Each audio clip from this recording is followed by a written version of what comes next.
Welcome to Nevermind the Furthermore with your host, Brian K. Morris, independent publisher, freelance hybrid author, award-winning playwright, and former mortician's assistant.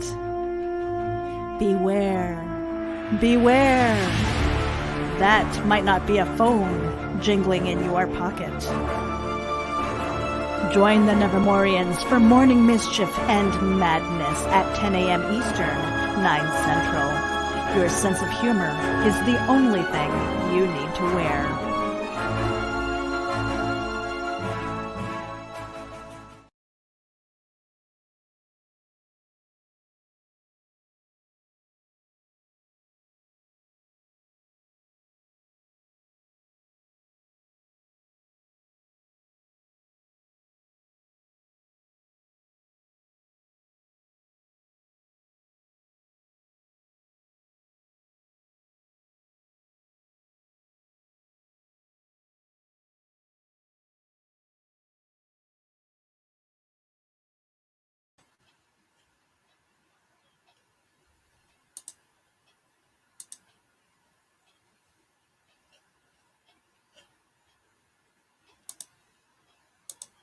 And good morning. Hello, everybody. How the heck are you? Welcome to the Monday, May 11th edition of Nevermind the Furthermore. Who thought it would have lasted this long, huh? Anyway, so glad to see everyone here. Hope you're having a fantastic morning.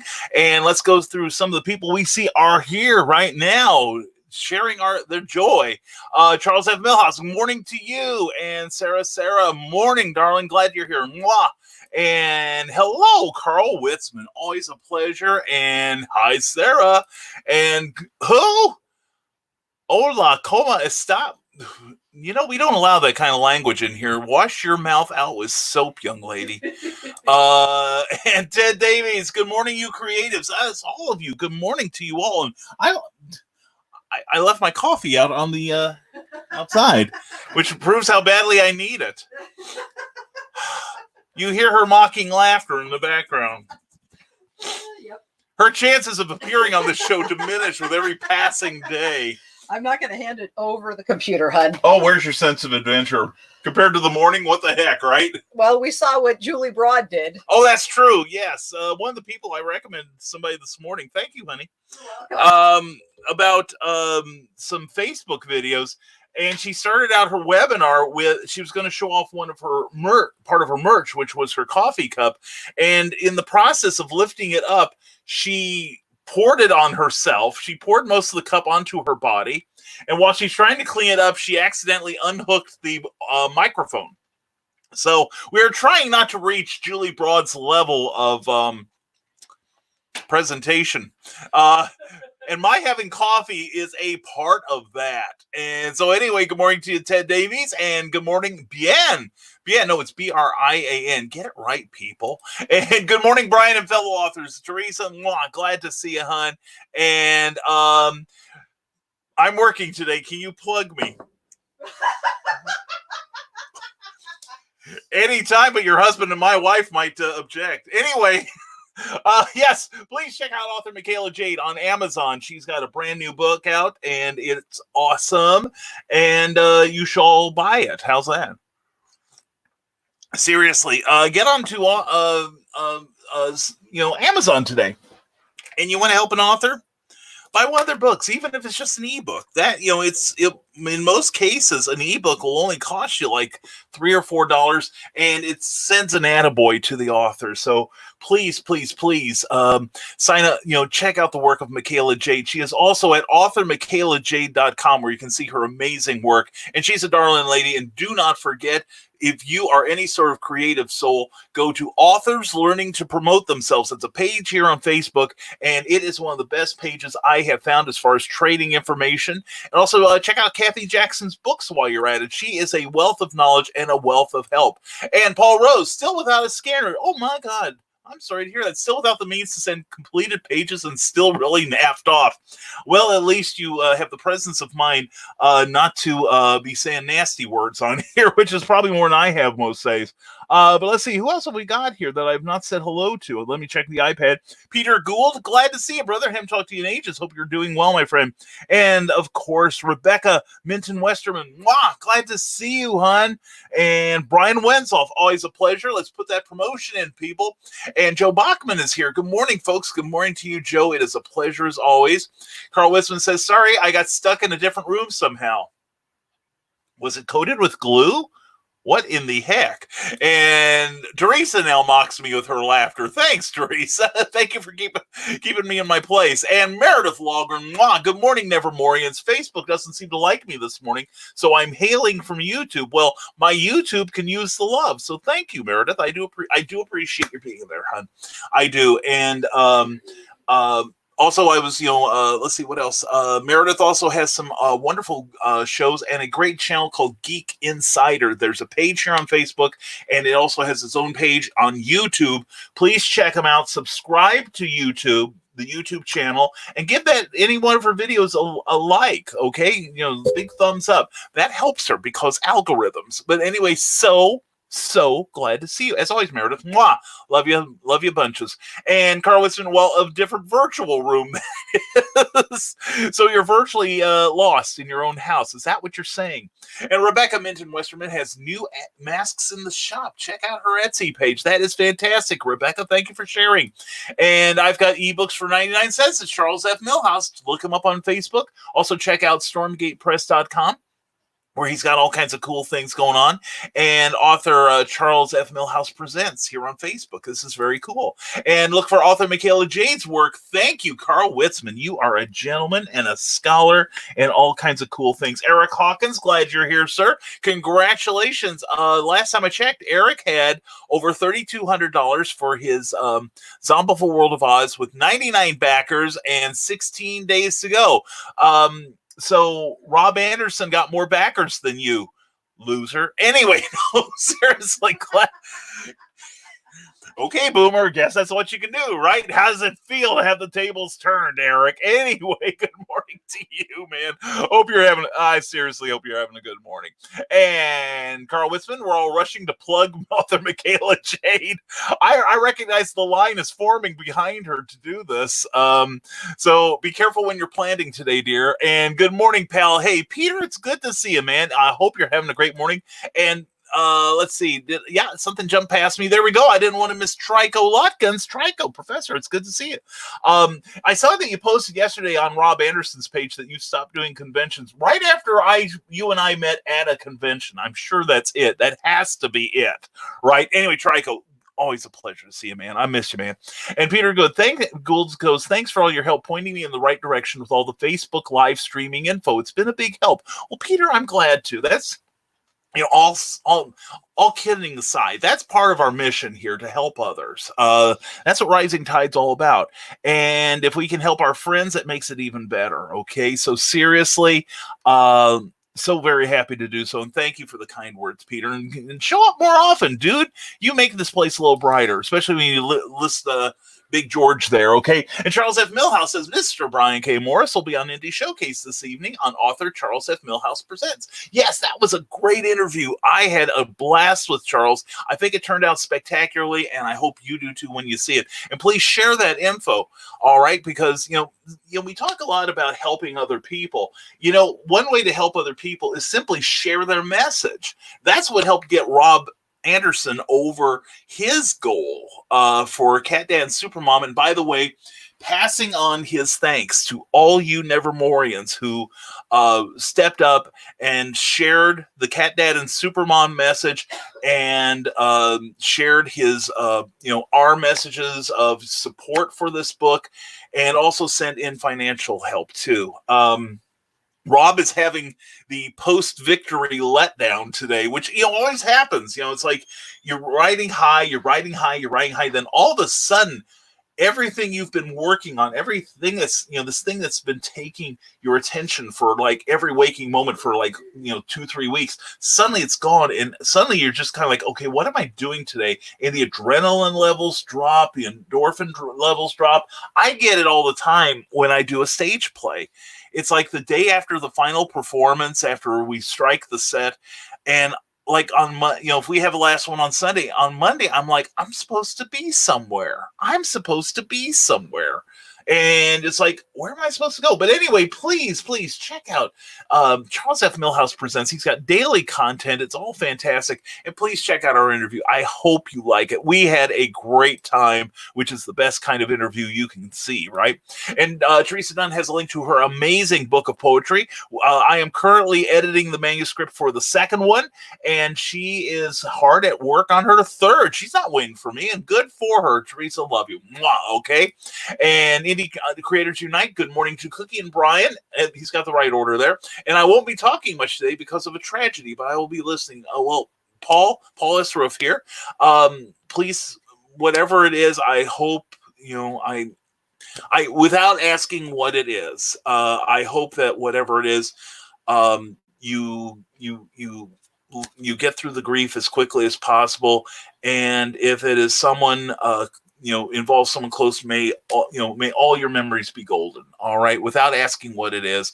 But anyway, please send your positive thoughts and prayers to Paul S. Roof today. Okay, but thank you for checking in, my man. I do appreciate that. Ted Davies, it's official. TedDaviesArtistry.com. Yes, it's a purchased website coming soon. Until then, check out his YouTube channel. I really think you should, because it is really, really mega cool. It really is. And Andy Davis and Brian Rhodes have joined us. Gentlemen, it is a pleasure as always. Hope you're doing well this morning. Hope you are having a great Monday morning. And Bill Sarden has joined us. Bill and John B. Pica and Nick Tucker. Gentlemen, the cool kids are cascading in. So glad to see you. And there we go. We got that message there. And now, Brian, I don't know what is going on with your YouTube channel, but the ad says you'll be on air at 7 a.m. Then when you click on it, it says you'll be airing at 2 p.m. Just thought you'd like to know. I have no idea, except I am on the air right now. We have people, I don't know what's going on there, but anyway, everything works well on my end, so I hope you can get it figured out in yours. And here we go, Bill Sarton, Kopete, creative COVID cohorts, and happy Monkeys Monday. Well, to you, my friend, don't forget, check out the artwork of Bill Sarton here on Facebook, SartonArt76. It is cool. And let's see, what else have we got here? Just ran right past it. And good morning, Meredith, says Indie Creators Unite. Check out that channel on Facebook, or on YouTube, rather. It is cool. Great reviews. Brian Wensloff, our next Reels and Heels episode is 80s movies. We will be giving our list of 5 must-see 80s films. What's on Brian Wensloff's list? What's on Nicole and Willow's lists? With our guest, Mark B. Lee, he'll give his 5, and you'll find out this Saturday at 2 p.m. Eastern Time, definitely. And good morning, Multiverse Citizen. It's an honor and a pleasure to have you here as always, John. Hope your day's going well. Also, see show. There we go. Good morning, Brian K. Morris, and you dashing Nevermorians. Hoping everyone is doing swell. Well, Nick, we are doing swell. Glad to have you here. Hope your day is going well. Day started out a little rough for me. Having to cut off ties with a promoter, and that's never fun. But and then we're working on the Amazon advertising today, and that's always a pleasure. So anyway, but that's how we're going to get it right. But Nick, we hope your day is going splendidly. You and Amanda. All right. And mind if I pimp my podcast? Peter Gould, have you learned nothing by now, my brother? When you get here, you are obligated to pimp your podcast, all right? Don't be asking me for no dang permission. You get up and you say, hey, Brian, I've got this podcast. It's the best in the world, and anyone who doesn't like it is a poopy head. So please, Peter, I insist, brother. I demand you share your goodness with us, okay? That's what we do here, Rising Tide, all right? And speaking of promotion, the League of Impossibilists made a live appearance this past weekend. Excellent. We took a group trick, I'm thinking of Michaela. Anyway, we took a group trip to Cool Springs Galleria in Franklin, Tennessee, and you can see the live adventure on Facebook on the page The Impossibilist. Please check it out. There's some really cool stuff going on there, and John B. Pike is spearheading a really great group of performers. I'm really excited. We'll look at that later, John. Thank you for sharing it with us. And good morning, friends, says Brian Rhodes. It's a new week, and that means new opportunities and new mistakes to make and subsequently overcome. I hope. Yeah, I'm working on that overcoming thing this morning, Brian. So far, so good. Anyway, we're glad you're here. Hope all is going well. And Eric Hawkins, you know how to beat the post-crowdfunding funk. Launch on a different platform the day after the day the Kickstarter ends. Hey, you know, Eric, that might be a good thing to send to Rob. I didn't even think about that. Of course, he succeeded so well on Kickstarter. Yeah, Rob just completed an amazing campaign for his Cat Dan Supermom all ages comic book. And again, thank you very much for listening to all of us who are sharing the gospel on this fantastic book. And Rob needed over 100 people. He got 120. He was looking for $333. He got 4 figures. I am proud of the boy. And I seriously, if you see his stuff today, please send him a note of congratulations. He really worked his backside off. A lot of good people like Meredith and Varian Grant and Luke Stone and a whole, just the list is huge of people that helped Rob. And I'm really proud of everyone that did their part to make this a success and then some. Now I'm thinking about spotlighting someone else who's got this continuation of some L. Frank Baum books. And I'm thinking maybe we can make you target number 1 again. What do you say, Eric? All right. And good morning from Luke Stone. Good morning to you, my friend. Hope you're having a great morning. Please check out Luke Stone Studios. Also check out starcrosscomics.com for some fantastic books. And I'm not just... I do believe. Oh, I put him right in front of me. No wonder I didn't see him. But we want to give these guys a little shout out too. Hybrids, the Sons of Gods. Great comics. Number 5 is at the printers, I believe. And I picked up I pledged for the digital versions. Love them. I'm still going through them in my copious amounts of spare time. But I'm going to get a 5th one with Ted Davies artwork on the cover. So I'm an excited little boy. So anyway, Luke, glad you're here as always. Please promote yourself, my friend. And there we go. It's called Having Good Manners, says Peter Gold. Well, no wonder I didn't recognize it. We see so little of it on this channel, especially from the host. So anyway, yes, please, Peter. And in fact, Peter, whenever you want to promote on this channel, you need not ask for permission because you already have it, all right? And there he is, the man of the hour, the man of the week, the man of the weekend, Smashwords. Oh, thank you, Rob. See, even with all, I hope you're feeling better. I saw you like an hour ago, and Rob's fighting a headache and post victory funk, but he still has time to come and put up my link to Smashwords. This is what good friends do. All right. And let's get back. And I just scrolled past every damn body. So anyway, thank you, Rob. And yes, we are headed to Indiegogo. Excellent, Rob. So the adventure continues, man, and we're up for it. We are seriously up for it. And then Teresa Dunn says, be sure to tune in tomorrow night on Brian's show, Clever Title Pending. Teresa will be on along with Rick Bradley she'll be talking about her new book, Poetry Expressions, and talking about her newest volume and newest works and who knows what else. I certainly don't have any idea yet. She'll see you there. I will too. And yes, we're going to have Rick Bradley, who is in the Nightmare Collective, this book here from Neoleaf Press. Please pick it up. It is awesome. He's got a great story in there. I've got one in there too I'm very proud of. So check it out. Yes, tomorrow night, 8 p.m., 7 p.m. Central, on this channel. Also, Rising Tide Publications, as well as the OnCon Network and YouTube. Please check out my YouTube channel too. Just do a search for Brian K. Morris. Look for me, but without a fez. I gotta fix that. But anyway, yeah, check out my YouTube channel. We're going to be stocking that with some warm, soapy information that will massage your brain and make it feel better. And you won't notice that it's a dishwasher detergent because you're soaking in it. Anyway, Cool. We went to Franklin for a Munzie event. It's like a scavenger hunt with stickers. Ooh, I like that. That sounds cool. And Carl Witzman says, my book, Uncle Carl's Guide to Munzie, is free in PDF format. PM me if you like scavenger hunts and have a smartphone. Good exercise and get outdoors while socially distanced. Carl, that's brilliant. Dude, you gotta post more about that, because I would love to give that some attention, see what we can do for you, okay? And Rob Anderson says, thank you, BKM, but this is just the start. Excellent. We have bigger goals to head towards, one being getting in front of Congress to talk about bullying and the power of comics. Definitely. That's the thing, Rob. I love it, and I love it about you and a bunch of you people on here, is that, we talk about Darren Hardy a lot. And he's a guy that says you shouldn't set just goals. You should set audacious goals. Big, hairy, audacious goals, says Cookie. Yes. BHAGs. See what? BHAG. BHAG, right? Big BHAGs, big, hairy, audacious goals.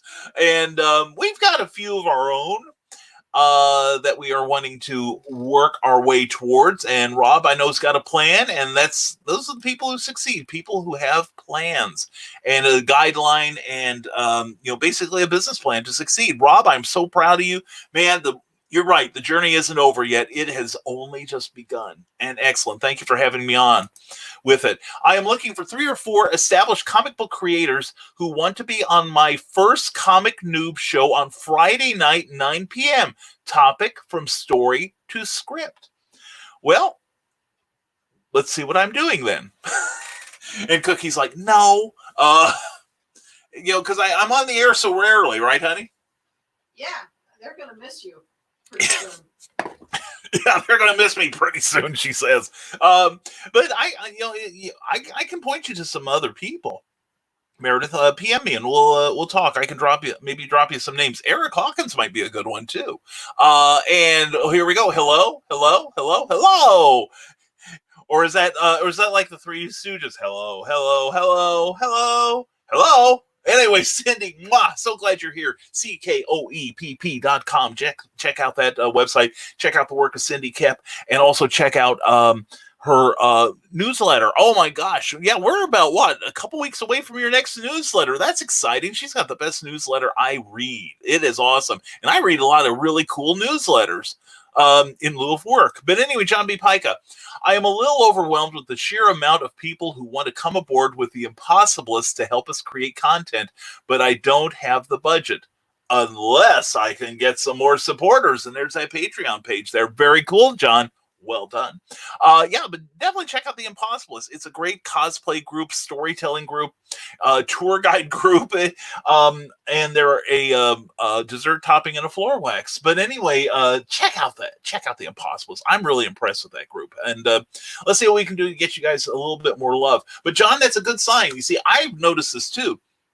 When you show signs of success, it's that law of attraction thing, in part, but also other people want to attach themselves to that success, and that's a good sign that you're maybe making some headway there. Eric Hawkins, well, I would like to get that 100th backer today. I can smell 100. Oh yeah, and I think I haven't updated it. You're at 99 backers. So if someone during this broadcast could show a little love to Eric Hawkins, even just pledging $1, that would be fantastic. He's currently at 32. Of his $1,500 goal, Eric has raised $3,211. So, Eric, overshot your goal. Shame on you. But anyway, no, definitely check that out. Please check out Eric's Kickstarter movement there. Plus, he's going to be doing something on Indiegogo if for some reason you're not a fan of Kickstarter. So please check out Eric's book. I've seen it. It's beautiful. I've not read all the script yet because he hasn't gotten it to me. But not that I'm rushing you, because I can find ways to amuse myself. We're doing Amazon advertising today. That's what Brian's up to. So anyway, but please show some love to Eric Hawkins. Let's get him. Now, he said that his final stretch goal is at $5,000. I would like to put him to the test. I would like to see him get his 5,000 and more. And we still have, let me look again. I think, so we have 16 days to go, just slightly over 2 weeks. I think it's doable.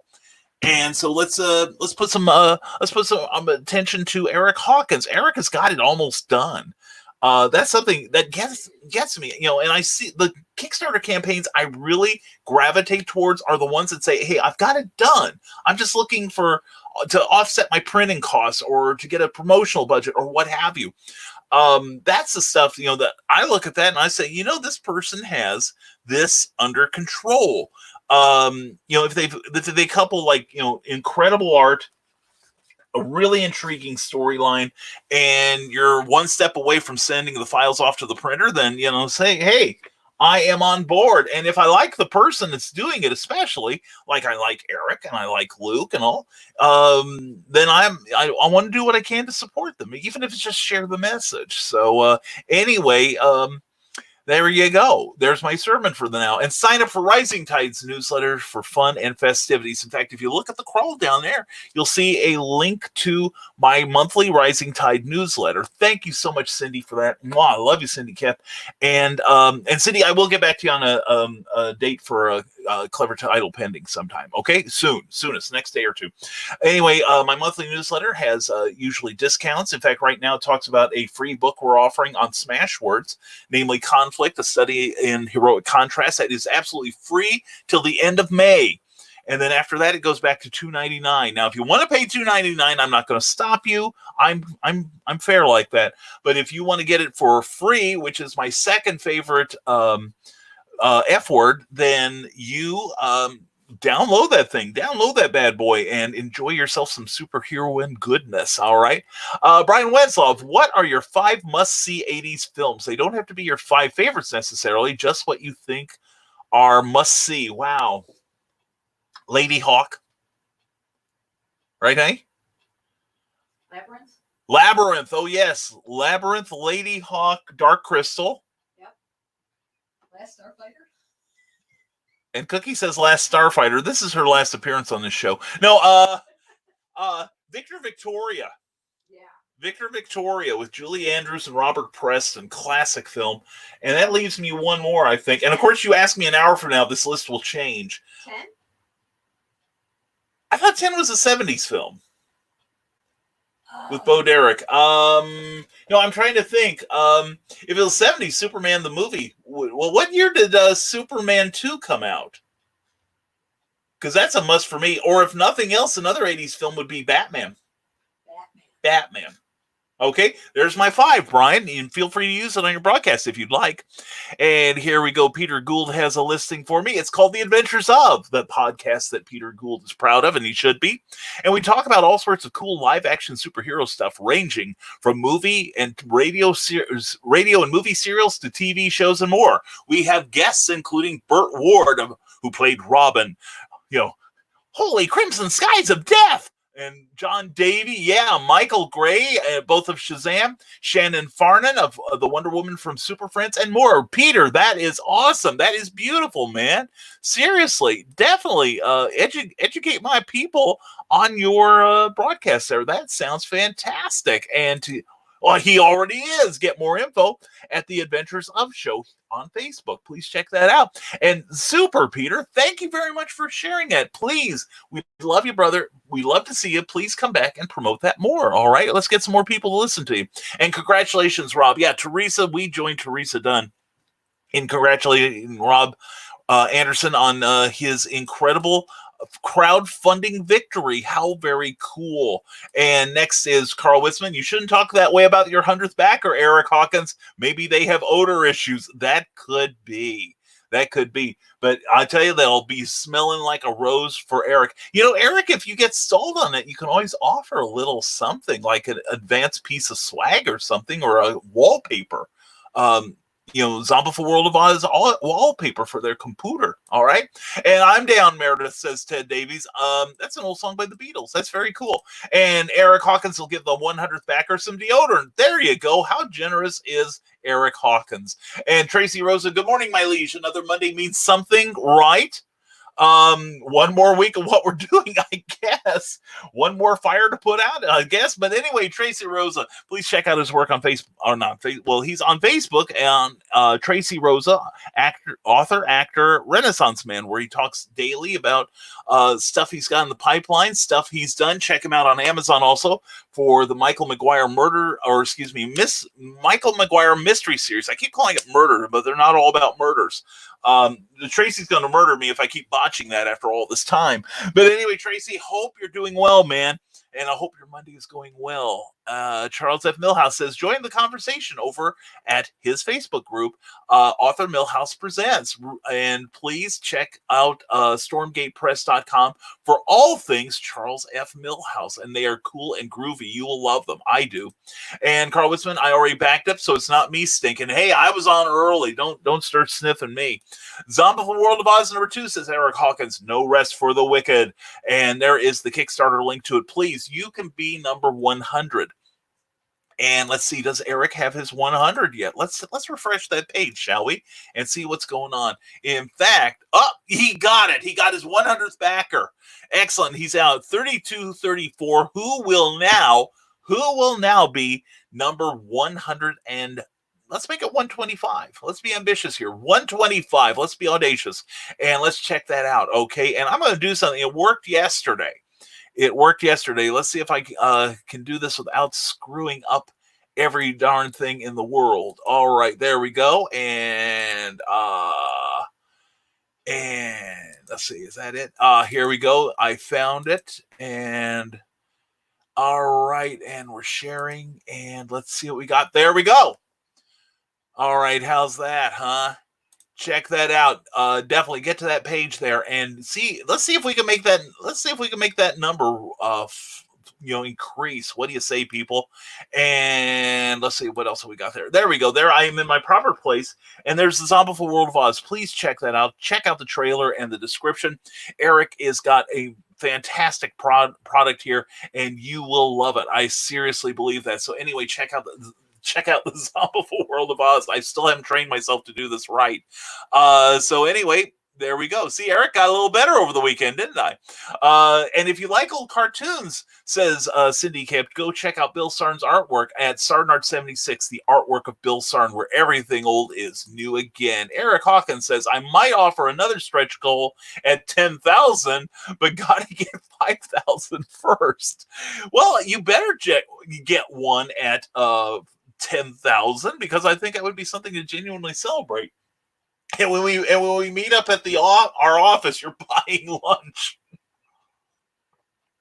Yes, I'm asking for $5,000 extra to buy Brian lunch. Anyway, Cindy Kemp goes, woot! And Cindy, woot, back at you. Check out the work of Cindy Kemp at bearpublications.com. Also, CKOEPP.com, and sign up for that great newsletter of hers. You will be glad you took the time to read it every month. And I'm with Cookie. Last Starfighter is an awesome movie. Yeah, I kid, but I actually did enjoy it. Well, I can't say that it's an awesome movie, but I thoroughly enjoyed it. Yeah, Cookie said, I don't know if you can hear her, but she said she wouldn't call it an awesome movie, but she did thoroughly enjoy it. I did too.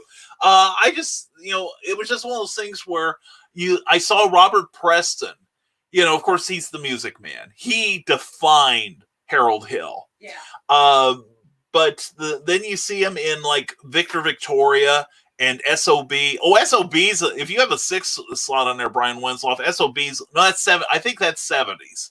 SOB might be 70s. But anyway, after Victor Victoria and an amazing role in SOB, both by Blake Edwards.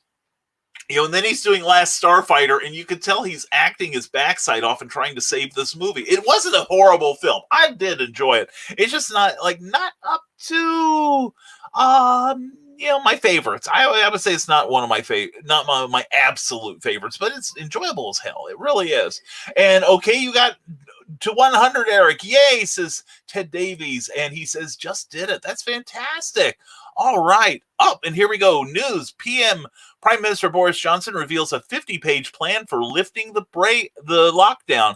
And everyone in England waits for the film. Anyway, Oh, we got some cool people on here. I can't wait to get to them.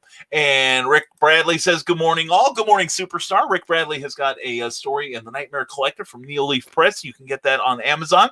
And he will also be appearing tomorrow night on Clever Title Pending with Teresa Dunn. And do I have? Yes, I do. There it is. All right. There we go. And let me take down. All right. And just hiding that for a moment. But anyway, Clever Title Pending tomorrow night. We're going to have an interview with lost my place here on the script, Rick Bradley and Teresa Dunn. And we're going to talk about being newly published authors, how they got there, and where they're going to go from there. And plus, we'd appreciate it if you would bring your questions and grill them like they just killed somebody. But anyway, I think it'll be a fun interview tomorrow. I'm looking forward to seeing these two and having them on the air with their smiling faces before you.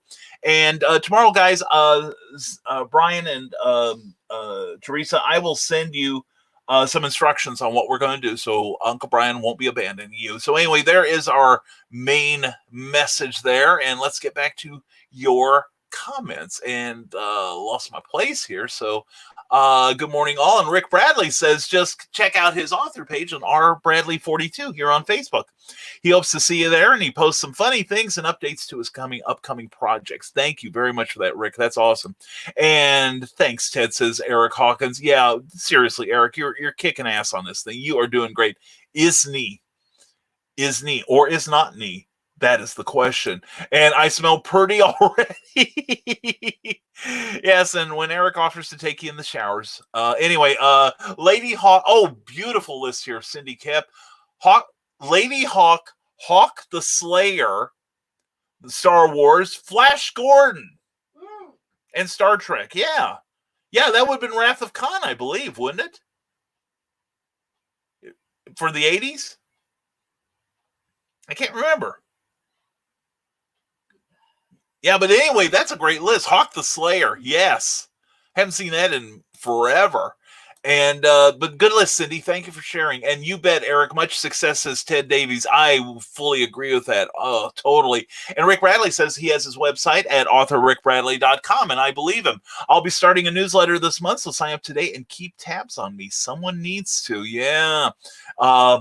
Keep an eye on Rick Bradley. We need to know his movements at all time. And Mike Greenberg is here. I'm glad to see business opening again.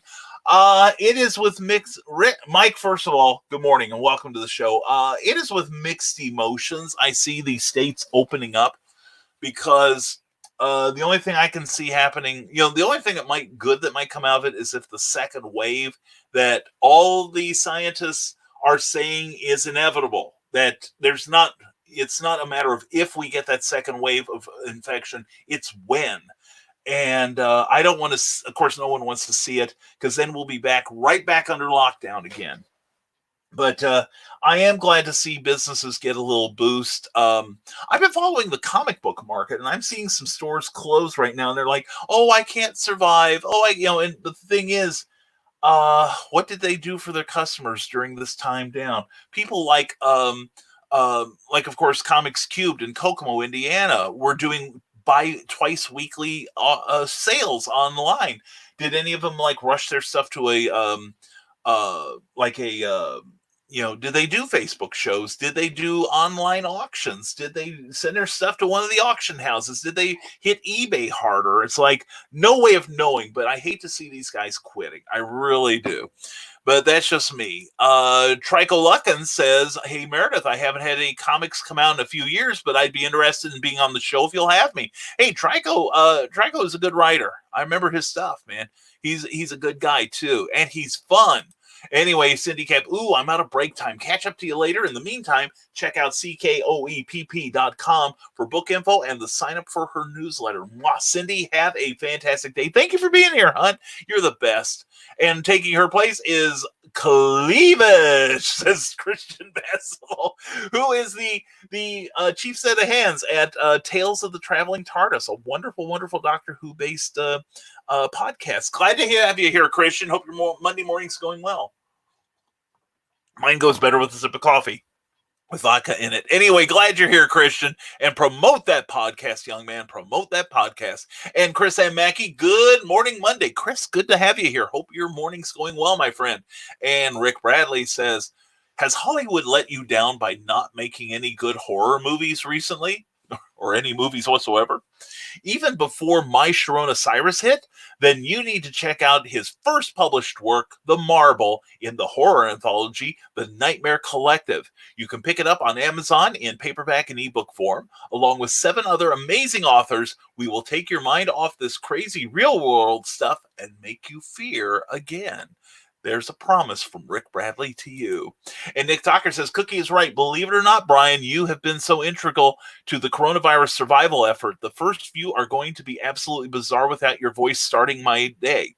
Well, the thing is, we are on, we are making a commitment, Nick, that we will stay on at least until I start doing shows, which right now, don't look like I'm going to be doing any till June, early June at the very earliest. Let me double check my calendar, make sure I'm talking about this June. No, I take it back. I take that back. I will not be ending this show in June. The best I will do is I'll be ending it in mid-July. My next show right now is July 10th, 11th, and 12th in Louisville, Kentucky at the Imaginarium, which is going to be at 1325 South Hurstbourne Parkway in Louisville, Kentucky. So please go to Enter the Imaginarium and check out their list of guests and vendors. It is a huge deal. Please check it out. Plus, there are multiple panels every day. You're going to have one problem, though. Picking which one you need, because they're all so amazing. I'll be hopefully doing 2 or 3 panels that weekend, and with any luck, I'm going to have a helper with me. It's one you've met from about 50 feet away, Nick. Anyway, yes, hopefully Cookie will be able to attend with me. So I know none of you care to see me, that I get. But anyway, you'll get to meet Cookie and buy my books from Cookie. I'll never see the money, but buy my books from Cookie. And Christian Basil says, if I say stretch goal, I'm referring fitting into old pants before the quarantine gain. Yeah, Christian, I keep telling people I've done this quarantine binging completely wrong. I've actually lost 5 pounds during this whole My Sharona Cyrus thing. So yeah, I just can't do anything right some days, I'm telling you. Let's see. Oh, just shot right past the Meredith. I see one thing I've got to get under control, and that's the scrolling on this. So anyway, yeah, and also I'm wondering about if maybe one incentive might be fitting into the old pants, but who do they belong to? Are they on someone else at the time? I think that's something very important to consider. Rick Bradley says, I have also started up some RPG lists along with Dave Woodrum at Fishwife Productions on Drive-Thru RPG. So check out his very first 100 random list there, and there will be many more to come like that other one he lists below. Check them out. And if you're a writer, they're great resources for generating plot ideas and plot twists and characters. Go through the catalog, and if you ask Dave Woodrum real nice, he might send you a sample or two if you've got your eye on them. Anyway, Rob Anderson says Starfighter is getting a sequel. I heard that. I think that would be great, either a remake or a sequel to it. I think either one. I'm down for either one. And Charles F. Millhouse has I think it's a salute there. Anyway, Christian Basil, stop looking down my shirt. Yeah, get out of the way, Christian. Some of us want to peek too, okay? Rick Bradley says, as a kid, when I saw The Last Starfighter, my little gaming heart was like, I could save the galaxy. And I remember seeing that and thinking, not with my scores, I can't. I could have bought like a small auditorium for all the quarters I peed away in the arcade, 1 quarter at a time. And let's see, I know I've got things on Twitter. Go away, messages. And there we go. There is that website I've been urging you all to visit. That's CKOEPP.com. Cindy Kep. She's running a fantastic website. She's a wonderful writer, fantastic newsletter writer. Check it out. She does it all, and she does it well. Eric Hawkins' Death Trap. Oh, yes. Christopher Reeves and Michael Caine, or Victory with Sylvester Stallone and Michael Caine. Hey, I'm a big Michael Caine fan too, and I have been ever since the Ipcris Files. I've never seen Michael Caine deliver a bad performance, but Death Trap, OMG, I remember that was a great film. I loved it. And I remember going to see that with my mom because we both like Christopher Reeve. We both like Michael Caine. And I'd heard about the script, and it's, by Anthony Schaefer, and it's a wonderful, wonderful play. And I remember there's a scene where, it's been out long enough. I ain't worried about spoilers, but Michael Caine and Christopher Reeves, rather, not Christopher Lee, he's another cool guy, are secret lovers. And at one point they kiss in what Michael Caine has described in interviews as the driest kiss ever recorded in cinematic history. But anyway, I remember this audible gasp going through the audience at the time. And my mother excused herself at one point to go to the ladies' room, and there were like a group of teenage girls in there just crying their eyes out, and they were all saying like, "I thought Christopher Reeve was so manly," and it was just just like the end of the Lumberjack song by Monty Python. But yeah, Death Trap. That's probably one of my all-time favorite movies. That is a great, great film. Carl Witzman says Dorothy Gale never looked so good before. Oh yeah. I bet that could get some people to go over a rainbow. Anyway, Brian Rhodes, if you're struggling with getting creative work done, especially during pandemic conditions, check out Brian's latest No Good blog. I often use the blog to talk myself through my creative struggles, and this entry is no exception. It's therapeutic for me, and I hope it is helpful to my readers as well. And there it is, the nogoodblog.com, the antivirus puking into the dilithium chamber. Oh my gosh. I love that title, man. I love that title. That alone is worth checking it out. Thank you, Brian Rhodes. Thank you very much for sharing that. And thank you for sharing your struggle. We're all going through struggles right now. And, it's how we deal with it. In my case, badly. But, hope things get better for all of us soon. Luke Stone says, I'm always available if you consider me established, Meredith. Very cool. Very cool. And let's go back here. And Nick Tockert says, today is the first day Amanda Tockert had to go back to open curbside at Benton County Public Library. Today is a bit heavy on us. Yeah, that's something Cookie and I are not necessarily looking forward to.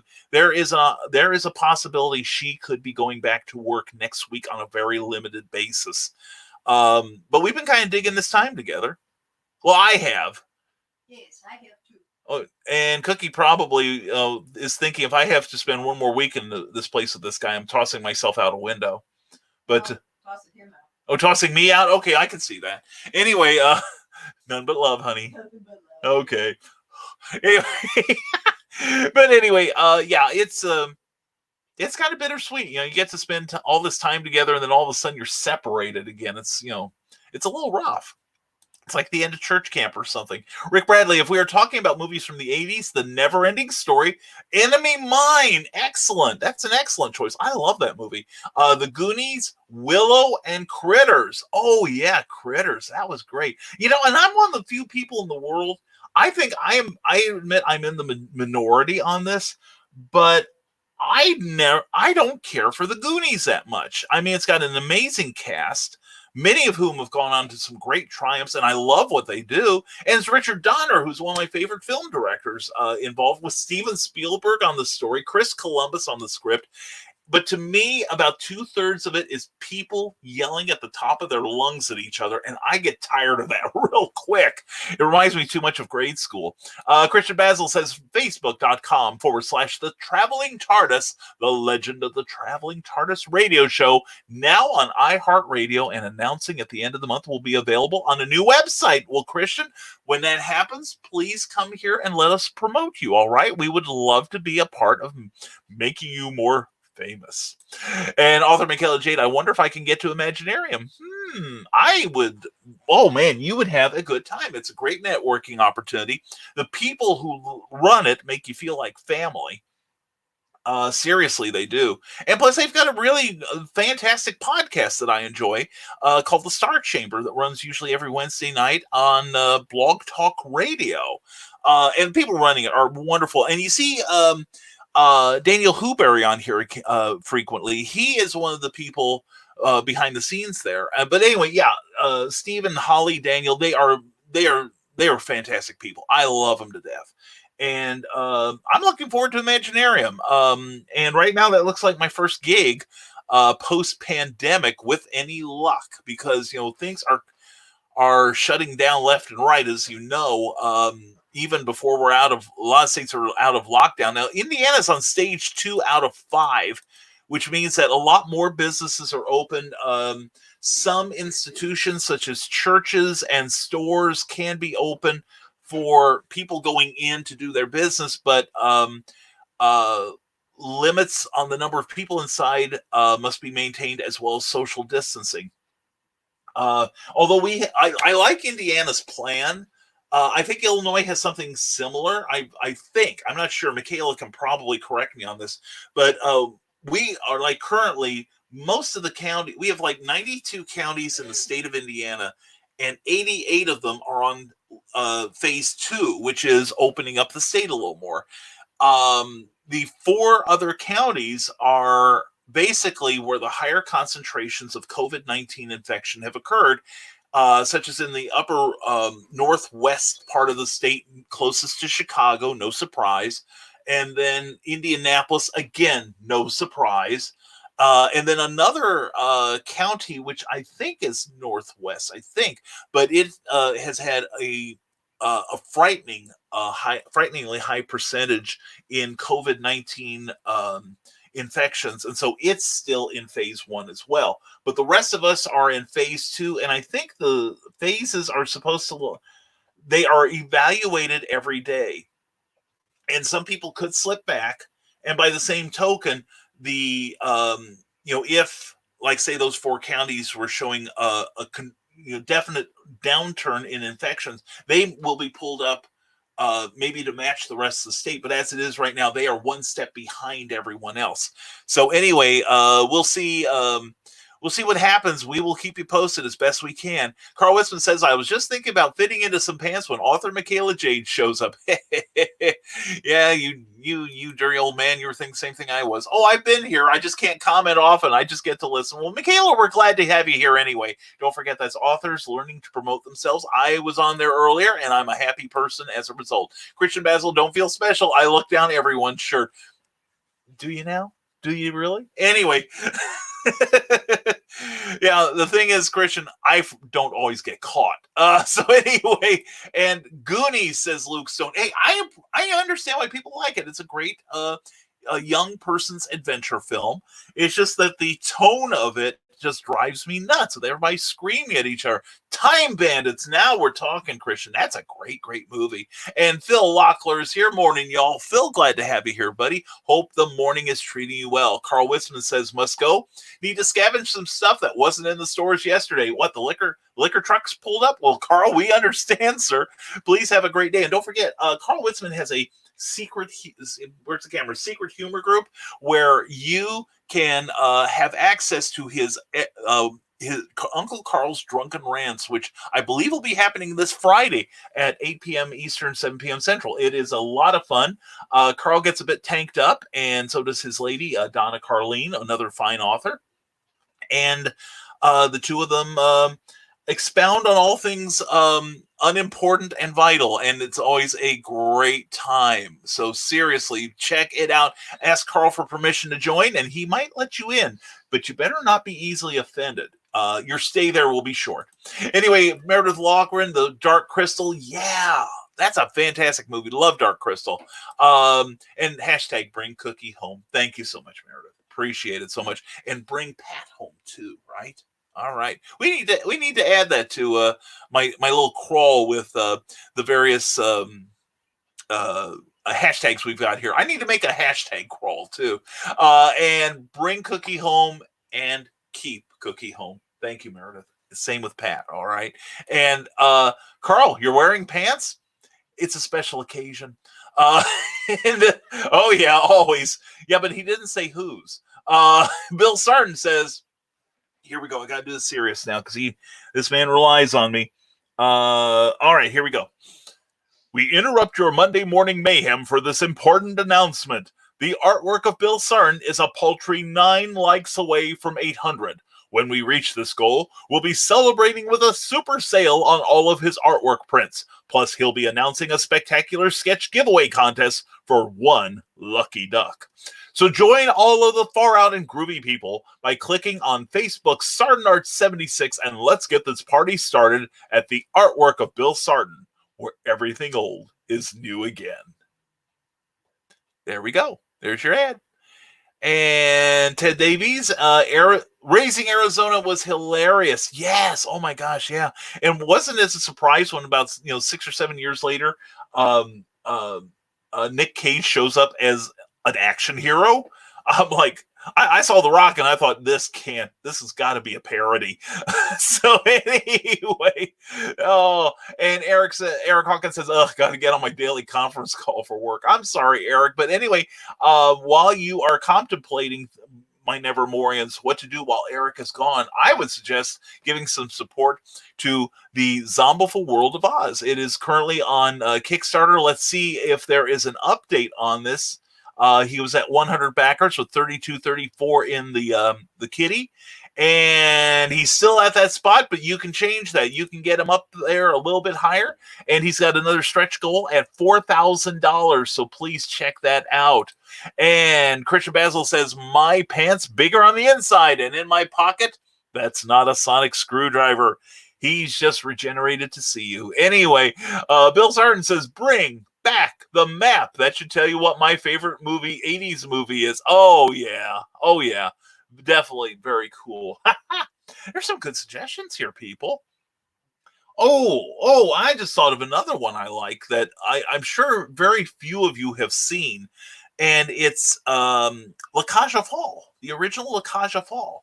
I was in the play a few years ago at Danville, Illinois Light Opera, and it was one of the most rewarding experiences of my life. If you ever get to see the play, please go see it because it is a lot of fun. And a lot of you may have seen The Birdcage with Robin Williams and Gene Hackman. The play La Cage aux Folles is actually 100 times funnier. It really is. You would like it. But anyway, we are caught up with your comments at the moment. So how about a little momentary pause here, and we'll be. Let me get this. This is complicated, this production stuff. Anyway, let's go here and let's have a little pause for the cause here. We'll be right back in about 30 seconds.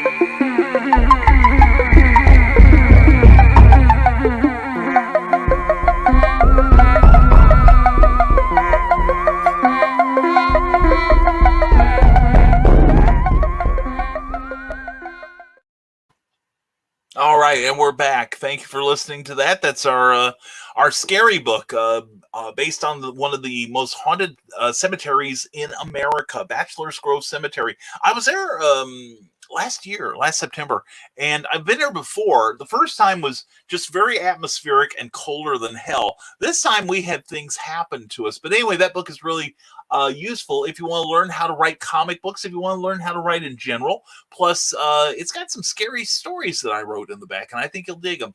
And also, let's go back to your comments. And John B. Pica says it is a manic Monday. I've got Crisis popping up first thing this AM.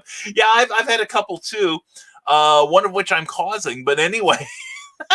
But no. You will handle it, John, with style and grace, and I know it. Kofefe, sir, Kofefe. All right. And next is Christian Basil says, David Warner as Evil, John Cleese as Robin Hood, Sean Connery, and George Harrison sings an awesome closing song. Plus, he was one of the producers. The ultimate 80s movie, Move Over E.T. I bet Time Bandits would have made a better Atari video game. You know it would. Man, hey, somebody ought to grab the license to that. Nick Tucker, are you listening? And do a role-playing game off that. Can you imagine Time Bandits, the tabletop RPG? Or something like it. There's your inspiration, Nick. And I'm one of the playtesters, dude. I'm telling you right now. Brian Rhodes, anyone here seen or remember High School USA? A sentimental favorite of mine. It was actually a made-for-TV movie that was possibly going to spin off a TV series, but never did. Starring pre-Back to the Future Michael J. Fox and Crispin Glover. Ooh, that rings a bell, Brian. But yeah, there were some really memorable TV movies during that time too. I'm thinking of was it the one with Tom Hanks where he's in the steam tunnels? It was basically D&D written about someone who didn't know a damn thing about D&D writing about D&D. I liked it. I have a lot of TV shows from the 80s that. Mazes and Monsters or something? Yeah. Mazes and Monsters. That was it. You're right, Cookie. Yeah, I kind of liked that. I don't know if that was 70s or not, but I liked it. And there was, Condor Man. I can't remember if that was 70s or not, but a pre-Phantom of the Opera Michael Crawford, a great live-action Disney movie. I had a lot of fun. I think Sean Hilton and I are the only two people in this part of the state that remember it. But it was kind of good, dumb fun. I enjoyed it. And Sean even went so far as to get a copy of the DVD this last week. So I must follow. Nick Tucker says The Explorers was totally underappreciated, much like The Flight of the Navigator. There we go. Great ideas, people. Keep them coming. And David Rappaport was such a great loss. Yeah, seriously. Oh man, David Rappaport. He was a fantastic actor. He really was. And Kat Rothermel, good morning, magnificent Morris Monster. Sorry I'm late. I had a staff meeting. As she rolls her eyes so back, she looks like a Las Vegas slot machine. But anyway, we're glad to have you here. The rock and roll art goddess, always a pleasure to have you here. Kat, hope your morning, other than that, is going well. A Fish Called Wanda was a great movie too. Very, very true. Very, very true. Also, wasn't Life of Brian from the 80s? It's part of this COVID thing. All my eras are running together. How does the doctor keep them straight? But yeah, that was great. That was great. Fish Called Wanda, one of the funniest films out there, and great cast: John Cleese, Michael Palin, Jamie Lee Curtis, a classic. Meredith, thank you for mentioning that. And John B. Pica, I've been trying to find Condor Man. I think Disney has buried it. John, I know that my friend Sean D. Hilton ordered his off of Amazon, but he did a search on Disney Plus, and Disney Plus is not running Condor Man. I don't know why. I just I don't understand it. Disney's got this huge library, and why they would be suppressing anything this side of Song of the South is beyond me. And Christian Basil says Midnight Madness. All right, with the Morris Monsters. All right, Midnight Madness. That was a good one too. The Lost Boys. Oh, and I can't remember if it was probably 90s. Was it Small Soldiers? It was probably 90s. Kind of a warm up for Toy Story, and Tron, not that legacy crap, says Christian Basil. I liked the original Tron. I don't know if that. Yeah, that would be. I think that was 82 or early 80s. I know you're right. Yeah, I like that. That was a good film. But I even back then I knew, looking at the computer graphics, we can do better. And Rick Riley, Gremlins and Back to the Future are two of my faves as well. There you go, Back to the Future. There is a good choice there. Great, both great choices, right? Gremlins is another one. I kind of like the first one. The second one was like, must we? That's just me. I'm cranky. And A Fish Called Wanda, says from John B. Pica, is one of the best comedies ever made. Kevin Kline, that's who I was also trying to remember. Kevin Kline won the Academy Award for supporting actor for that movie. That was just one of those movies that if you can imagine how it could be improved, you're going to come up dry on that. Christian Basil, asking for a friend, should they remake The Black Hole? My thought is, why not? Use the title. Start over. Yeah, Cookie says use the title, start everything over fresh. That's not a horrible idea. Great title. Yeah, fair movie. Only fair. I think the only part about it I liked was at the time there was a newspaper syndicate that was running um, adaptations of current movies. Like I remember, I think it was Frank Bowl, great art, who used to do Dr. Solar, Man of the Atom, and Magnus Robot Fighter. He did like about 8 weeks. It was Race the Titanic based on Clive Cussler's novel and the film. And I remember, I think it was Jack Kirby did a sequence featuring the black hole. That's the only part that I liked wholeheartedly about that film. But yeah, it had a great idea, though. It really did. And Rick Bradley suggests Beastmaster. Oh, yeah, with Mark Singer. Good. Take the title. Yeah. Start over. Yeah. Take the title, flush everything else as Cookie.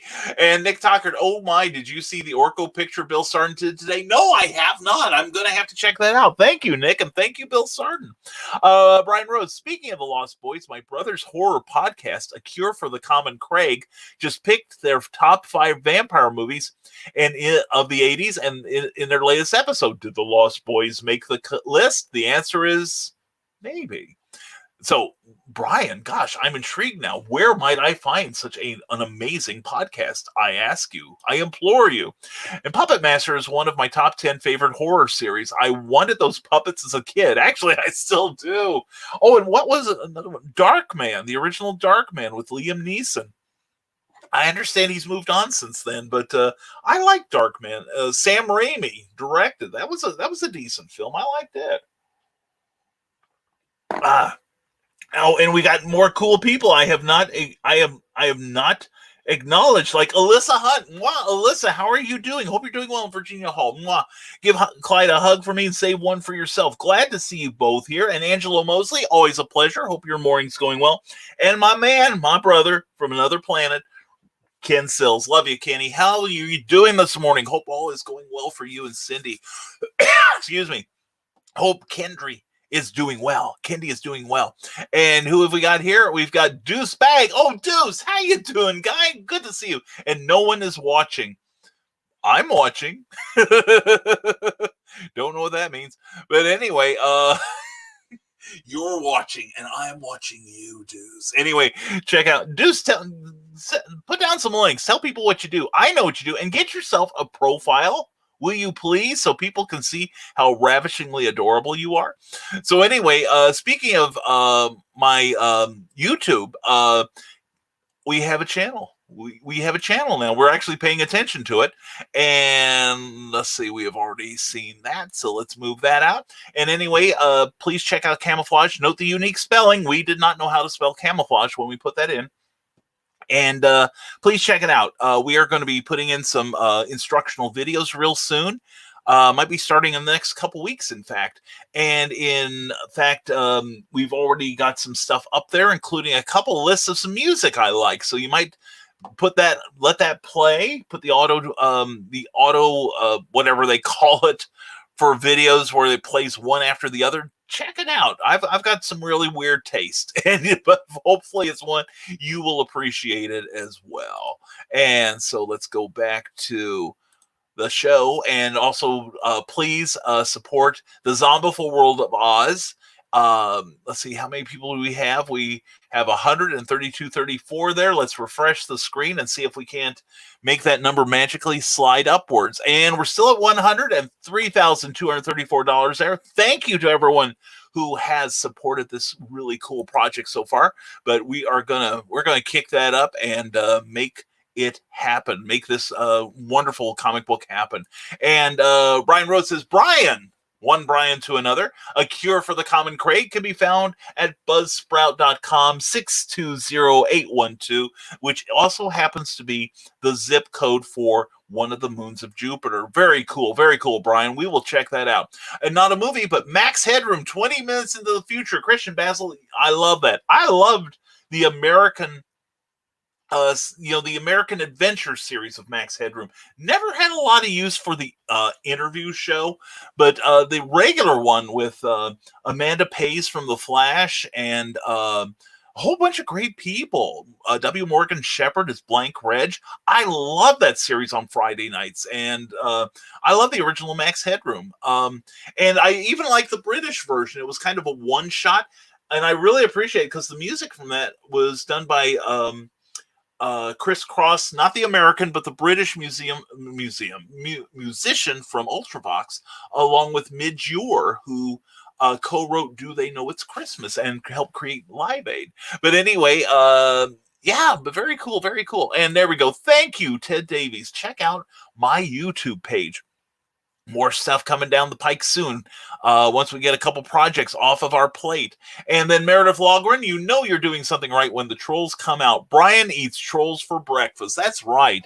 We bring them on, by God. And Meredith, at least I leave scraps. Meredith will make even the memory of you disappear. That's how she tolerates trolls, you know? But anyway, I know Deuce. I don't...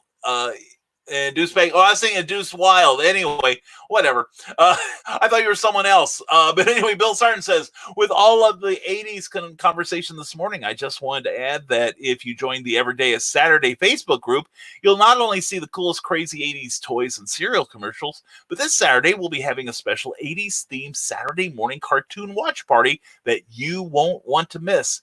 FYI, yes, Brian, you need to check out my warm-up sketch from yesterday. I do. Yeah, I wasn't all that...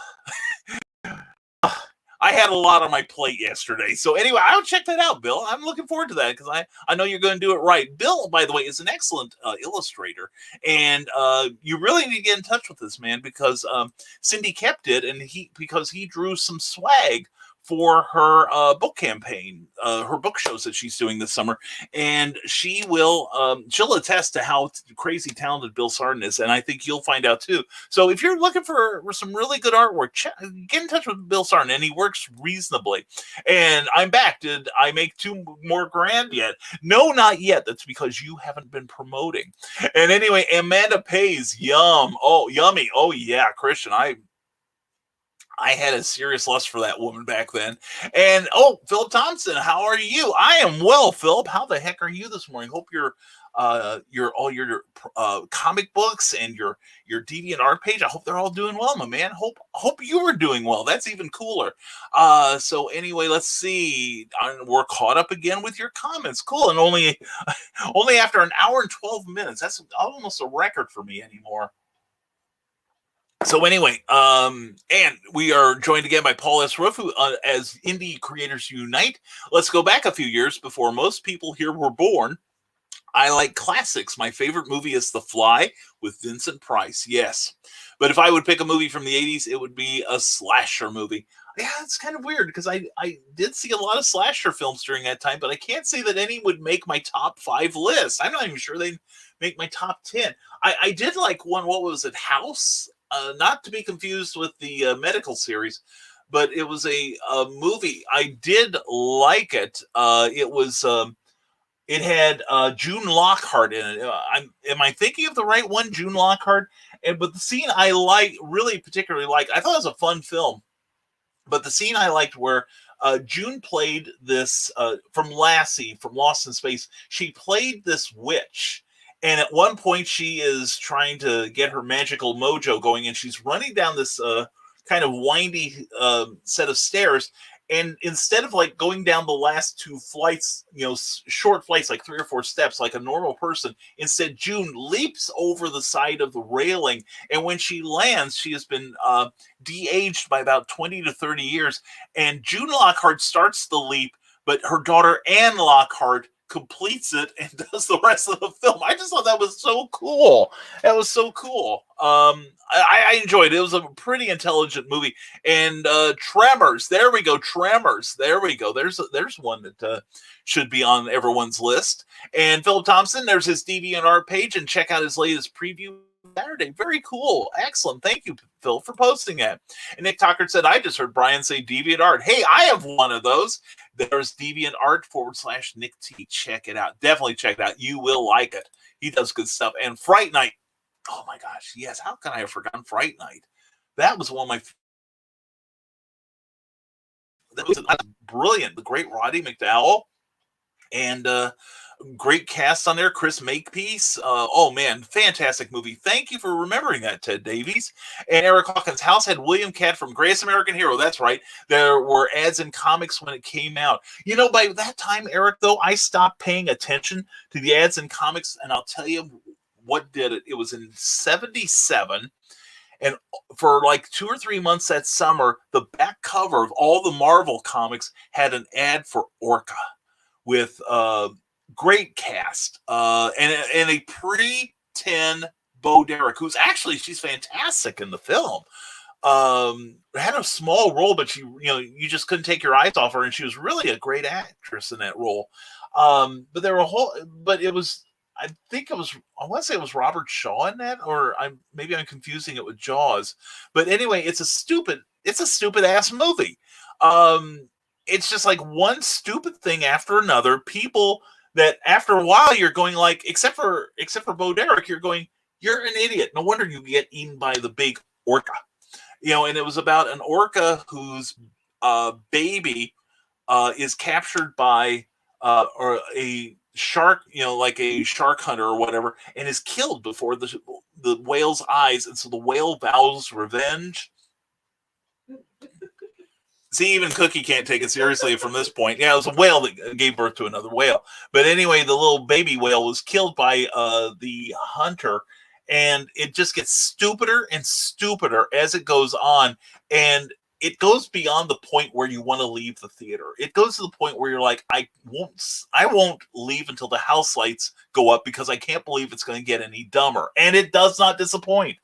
But my favorite part was towards the end, where the hunter is given a rifle, and like, here's the rifle that will kill the whale, and he's standing on an ice floe with the girlfriend, and he just looks at the rifle and throws it down on the ice floe and says, "No, I will meet the whale on equal terms."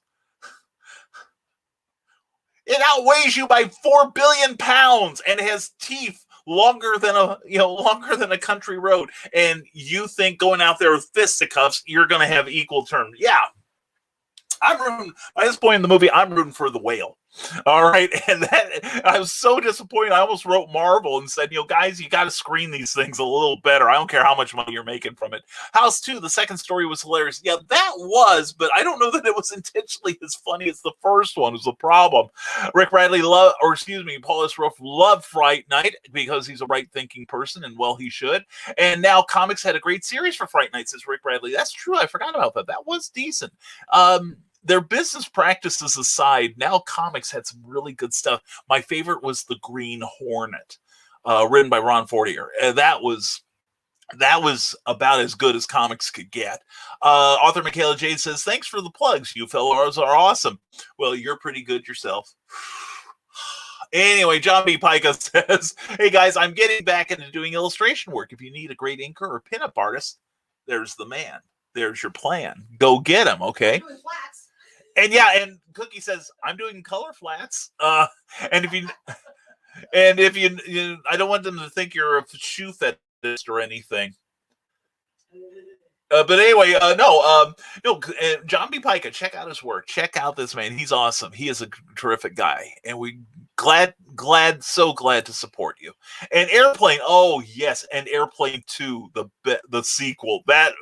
Those two are just like, this one of the few times where the sequel is every bit as good, if not better, than the first. And Eric Hawkins' Orca had, what's his name? He was in Harry Potter but died. The Unforgiven, a bunch of movies. Oh, Richard Harris.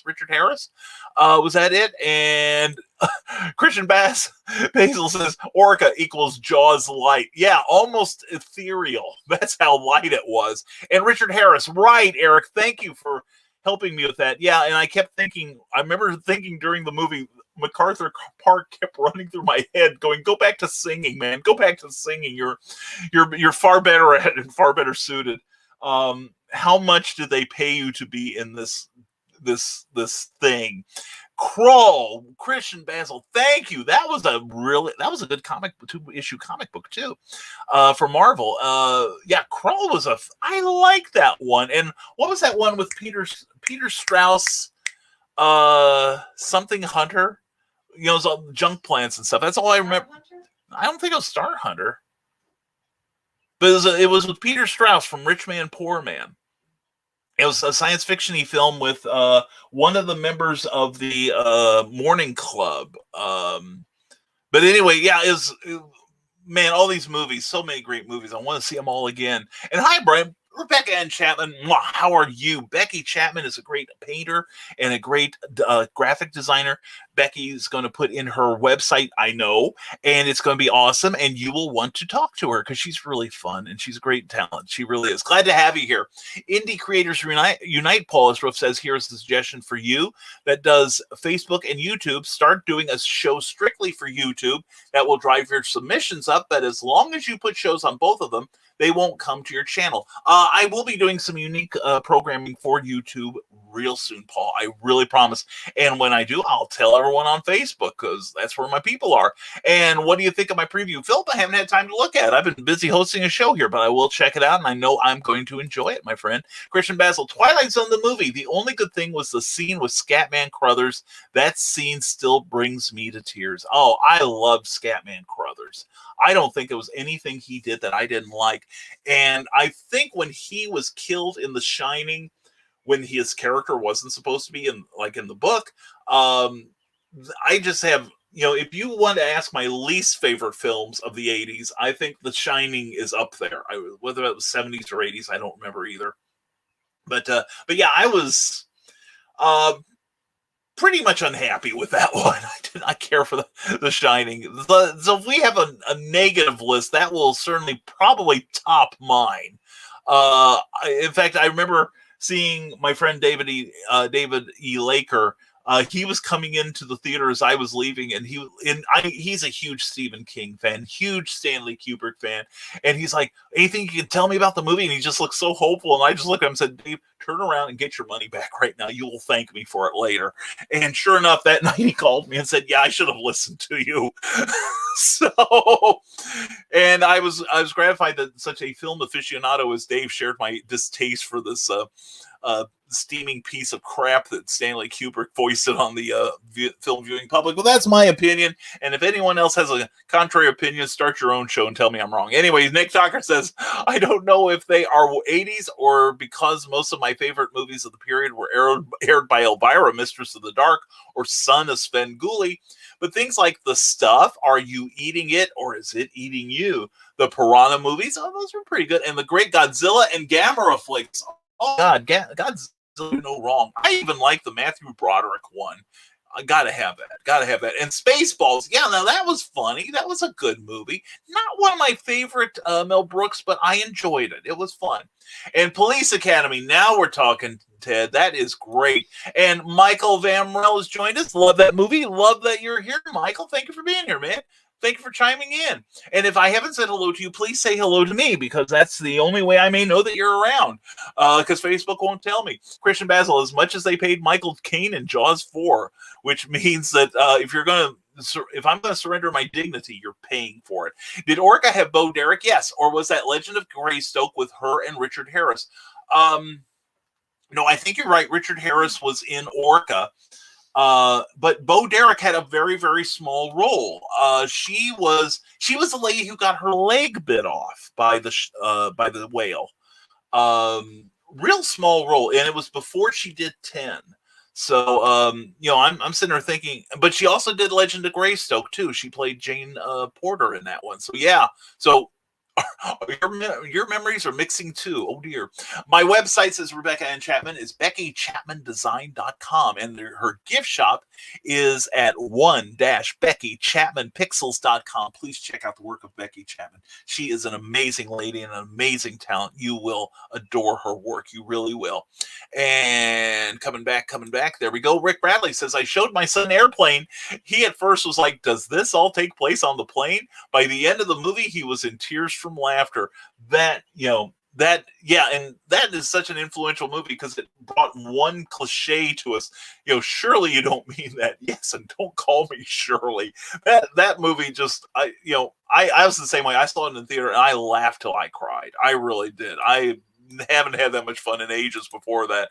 And Michael Van Mrel says the movie I really disliked was Mac and Me, or something like that. It's a rip off of E.T. I think I saw that on television one time, and I have to agree with you. I think one of my least favorite movies was My Dinner with Andre. Now, I've seen Andre Gregory direct and act. He's a terrific actor. And of course, it has an inconceivably bad performance by that actor.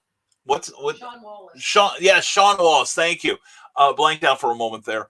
But the thing is, it's about Sean Wallace plays this needy guy trying to suck up to the movie director who is completely oblivious to anyone's discomfort but his own. And it has some good moments, but it's basically two people who bitch, and really need to look outside themselves. And that movie annoyed the hell out of me.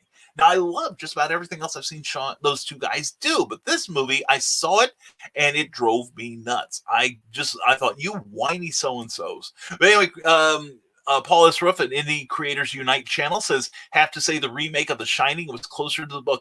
I haven't seen the remake, but I just dislike the Stanley Kubrick version with every molecule of my essence.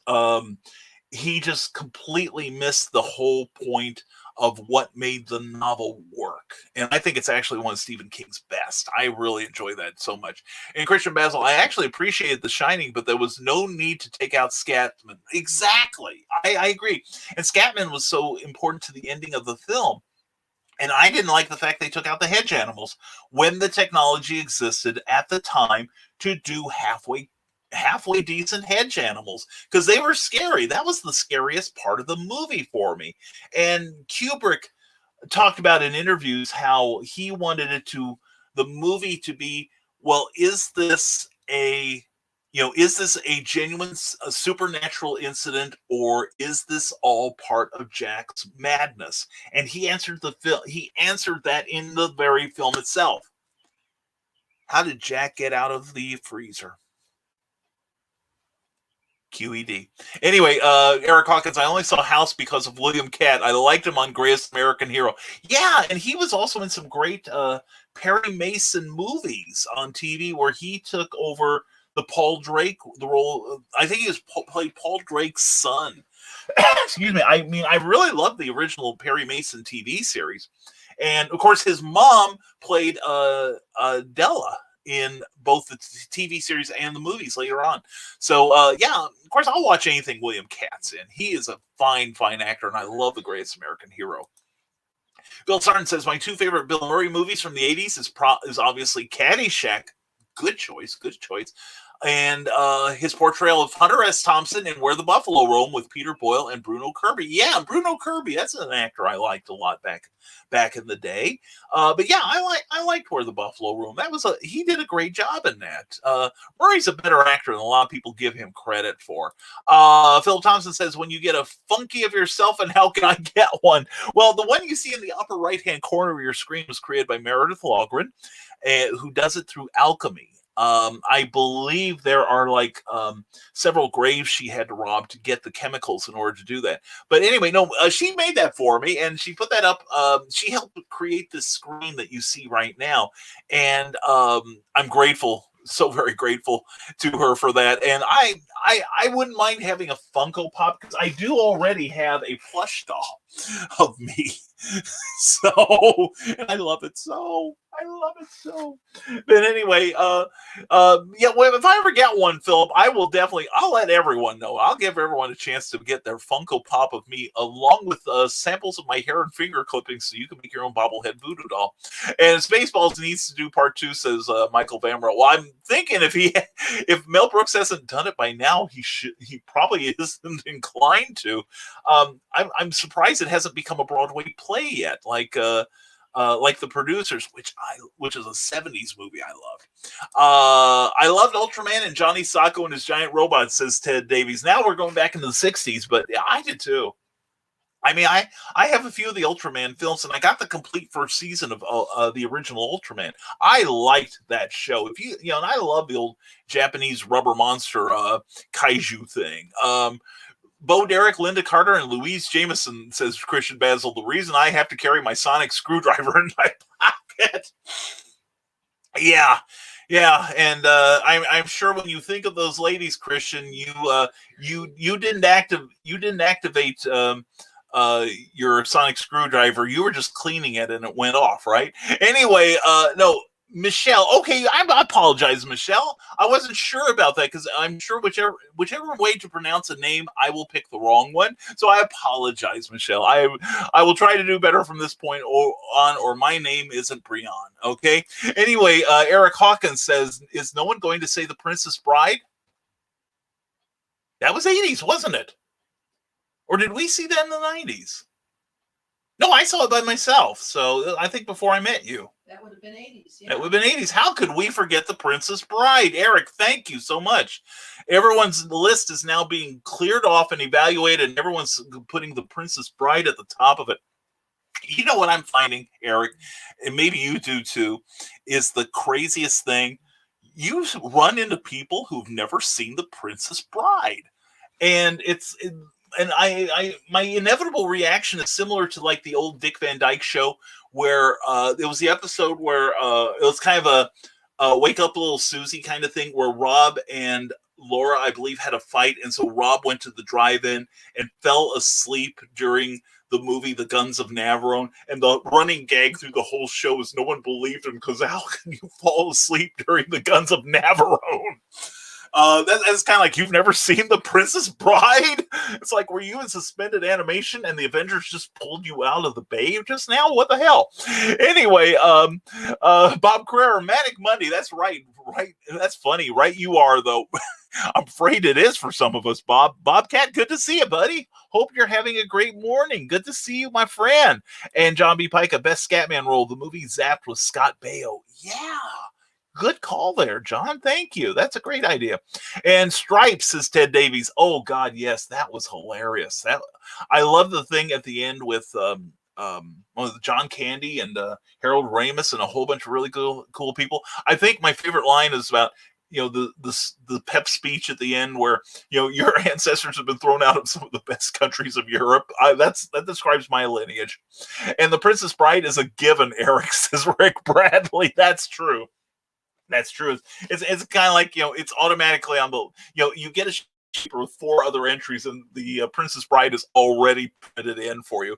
Christian Basil says Ghostbusters, not the 2016 crap. R.I.P. Harold Ramis. Well, I agree with you. Although I did like the 2016 because I wasn't going to compare it to the originals. But anyway, no, I could see it. I could see where some people might not appreciate it. I did. I like the 2016 version. Phil Thompson, I meant so I could make one of myself and sell it at Comic-Cons and online. Philip, get in touch with the Funko Pop people. I don't have an address. Eric Hawkins, I believe, had one. Had the address tattooed on his chest until he sold his soul to Walt Disney, and they made him take it out with a penknife. But Eric, do you know where Philip might contact them about making a limited run Funko Pop of himself? That would be a fun idea, or one of your characters. That would work too. And who remembers Robot Jocks? Wow. That is something I haven't heard in ages. I'm telling you, Rick, that's a good call. Of course, I remember Auto Man, so that's me. And Michelle Van Rel says it's my mom's joke on me.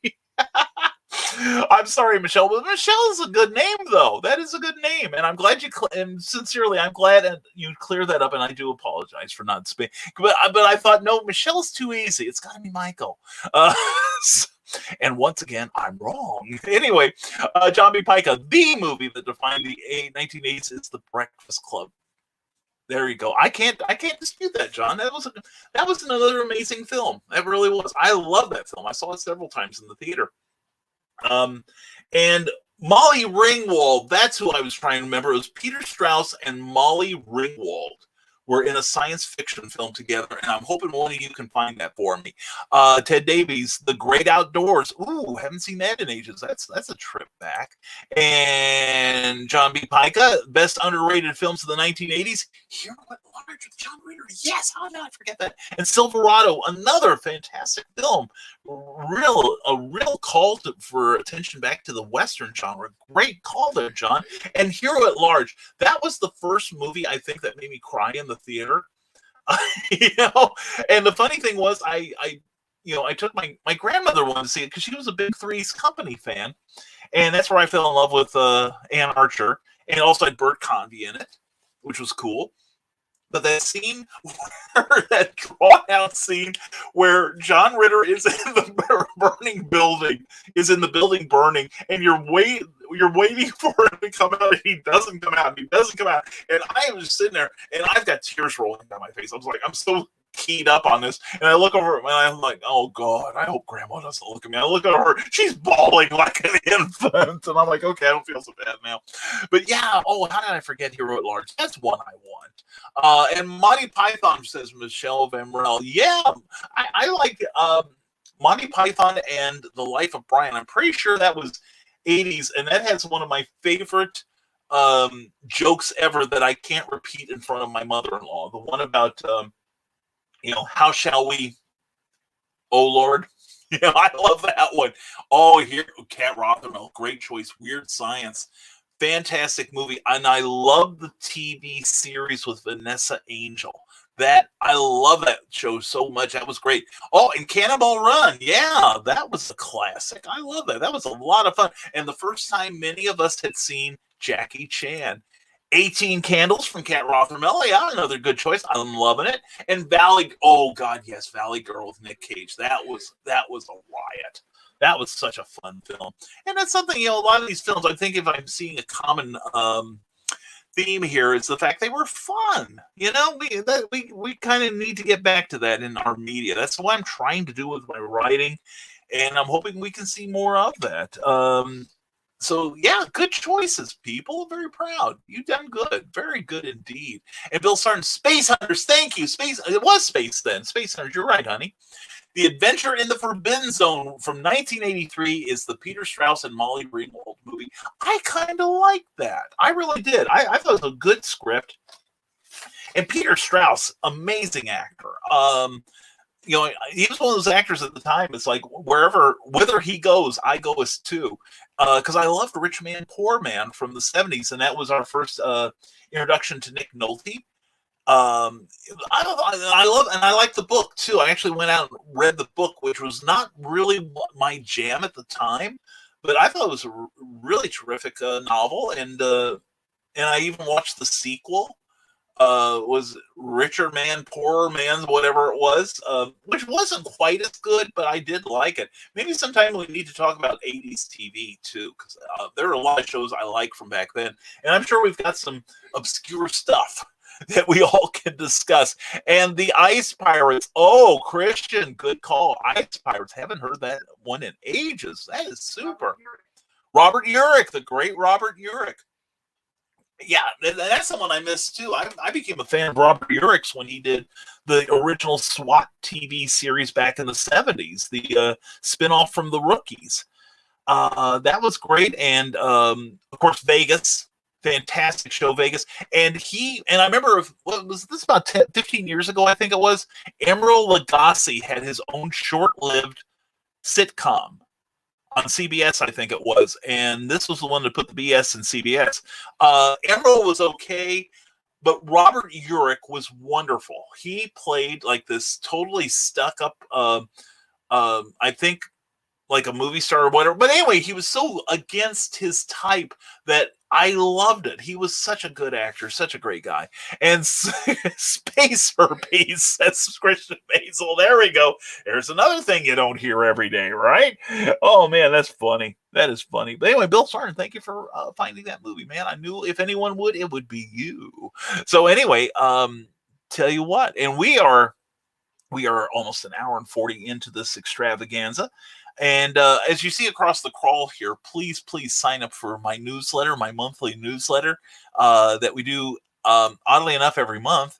And also you can sign up for my newsletter if you go to risingtide.pub, my website, and also check out Rising Tide Publications. We're on Facebook, where we have new material twice a day, usually more. And right now I have made an offer to some people to check out their Amazon listings, because I'm finding something that's annoying me about so many of my friends, and because I've done it too, that I think they're missing an opportunity for sales if they aren't properly policing their page we love alliteration, and pointing out some things. And I've learned a few things in the meantime, so it's been worthwhile. And Meredith Logren, our voice of reason, says, "Oh, remember Better Off Dead? I want my $2." That was a fun movie of somewhat uneven. Wasn't that the one where the star like topples off of a bridge, tries to kill himself? Weekend with Bernie's. What about that one? Weekend with Bernie. Weekend at Bernie's, rather. I love that film. That was a funny film too. The first one especially. But yeah, Better Off Dead. I seem to remember like the hero falls into the trash truck by accident trying to kill himself. And when they fish him out, the guys are just like, these African-American guys are saying, "How do you like that? Somebody threw away a perfectly good white man." And I love that. That was fun. How you get the fez for your Funko? Well, Philip, they have to design it for you. Or you send them a design. I think there's a generator where you can customize a Funko version of yourself if you just want the graphic. Meredith, where did you get that done? Or is it just that you're so awesome it sprung full blown from the brow of Zeus? And Bill Sargent says, I had the 45 of the SWAT theme song by Rhythm Heritage. Oh yeah. And who remembers the 70s and 80s when so many TV and movie themes were hits? Huh? You don't hear that very often, do you? Since the aughts, there aren't a lot of movie themes that have made the charts. Now, you have some chart songs that make it as movie themes now, but you don't see so many movie themes that go back to the charts. Like, the last one I can think of was Titanic, Celine Dion, My Heart Will Go On. That's the only one I can think of. And says Rob Anderson. I permit it then, Rob. Will do. And Bill Sargent, I'm waiting for the sequel, Weekend at Bernie Sanders. Yeah, there we go. Yeah, it's where these two campaign managers tried to revive his political career. I'm on there, Bill. I'm on there. I'm writing the screenplay this afternoon in my copious amounts of spare time. And Meredith Logren says, photoshopped your fez on your Funkadude, my Funkadude, and the bow tie. Excellent. That's because you're awesome and you're talented and wonderful, Meredith. And Meredith will be on this Friday on the OnCon Network, I think it is, talking at 9 p.m., talking about being a comics noob. And if you've probably got enough volunteers, but if you want one more, Meredith, I'd be happy to join in just because it's you. And Nick Tucker says, Brian K. Morris, if you are offering advice, critique on Amazon materials, hit me up. I know I could use some of your Fez-born wisdom. Well, you know what, brother? I'll tell you what I'm going to do. I'm going to see if I brought... This is the pad that I have my list on. Yes, I do. You're on the list. It's a bigger list than I thought would occur. So it may take a few days to get to you. But your wife's on that list too, so we'll check out both of your lists. But yeah, I'm seeing things primarily people that are not keeping up to date with their Amazon writer or their Amazon author pages. But we'll check it out. There's also a couple other things I do check that might help. It certainly won't hurt, and something that I think all authors need to do. You go to Funky yourself? I'm thinking you can, Philip. I think you should, in fact. And here we go. Weekend of Campaign with Bernie. There we go. There we go. No, I could see the production would be now halted, not because of the coronavirus, but because of Hillary Clinton. Or Eric Hawkins. Oh, there was a Funko Pop that actually has a fez and a bow tie. Kind of looks like you. Like it's Psycho Shriner. I love that name. I could get that. I thought it might be what is it? Uncle Grunkle from Gravity Falls. That might be the next one there. But yeah, another one with me with the receding hairline out the back and the sideburns. I'm there. I'm so there. Blue shirt. And TedDaviesOnline.com saved it. Website coming. All right. And hashtag don't make Cookie mad. You're on my list if she approves. Yeah, don't make me mad. Yeah. So honey, can I go out and play with Meredith? Only if I come with you. Okay, fine. Only if she comes with me. So you may get one more guest than you needed or wanted. Anyway, just teasing, honey. I know. No, I'm not. Anyway, love you. Yeah. Anyway, it's Christian Basil. I'm probably one of 5 people who remember Electric Dreams. Oh my God. I don't know that I saw that in the theater, but I remember the title. Oh my God, you probably are for that matter. A publisher called PPN Creations, like my webcomic. Excellent, Phil. That's great.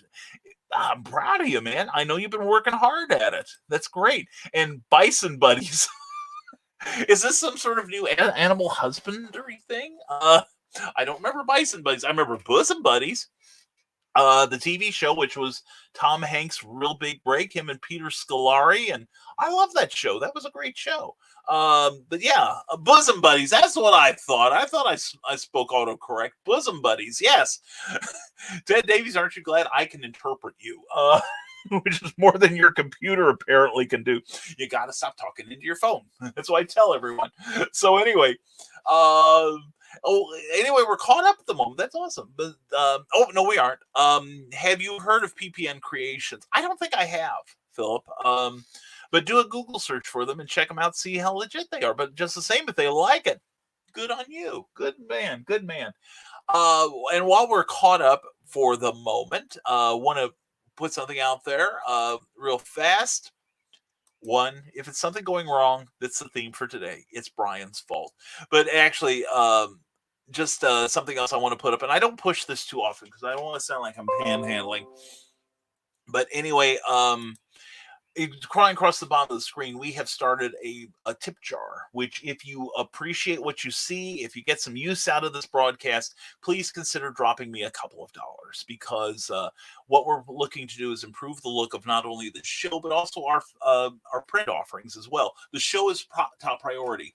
And we will get, we're planning on getting a new camera, something a little more mobile than my laptop, something a little set, and maybe perhaps a set as well.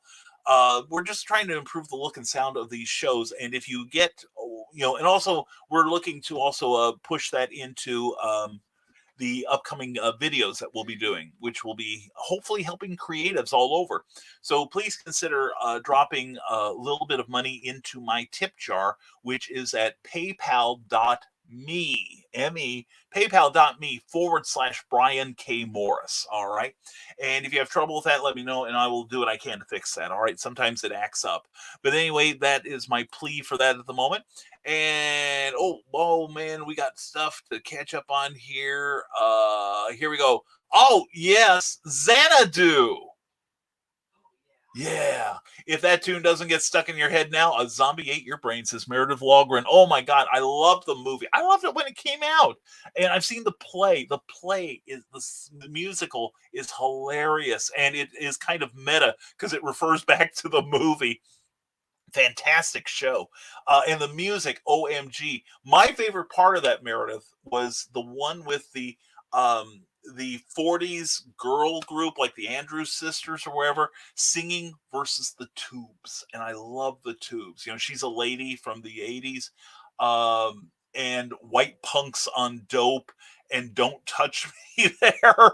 Great. I love that. I love the Tubes. And to see them in this rocking it out and just the way the music emerged, that's my favorite part of the whole movie. And to see Gene Kelly one more time, that was a great, great movie. Good choice, Meredith. No animal husbandry, says Nick Tockard, on Nevermind the Furthermore, just dinosaur wafus. Is that a code word or something? But anyway, just the usual dinosaur erotica on here, right? So somebody's gonna say it. It might as well be me, right? And you've been waiting for it. So yes, no animal husbandry on that of that type on this show. Christian Basil, have you heard about the Lonesome Loser beaten by the Queens of Hearts every time? Oh, I've been playing with the Queen of Hearts, knowing it ain't really smart, but the Joker ain't the only fool who'll do anything for you. Anyway, Rob Anderson says, better cons and expos today at 4 p.m. Creators sit down and give their ideas on how to make a better comic. Well, I'm going to be there. I've got ideas. Let's implement them right now. And thank you, Rob. We will be there at 4 p.m. today Eastern, 3 p.m. on the OnCon Network channel here on Facebook. All right. And oh man, Davies, yep.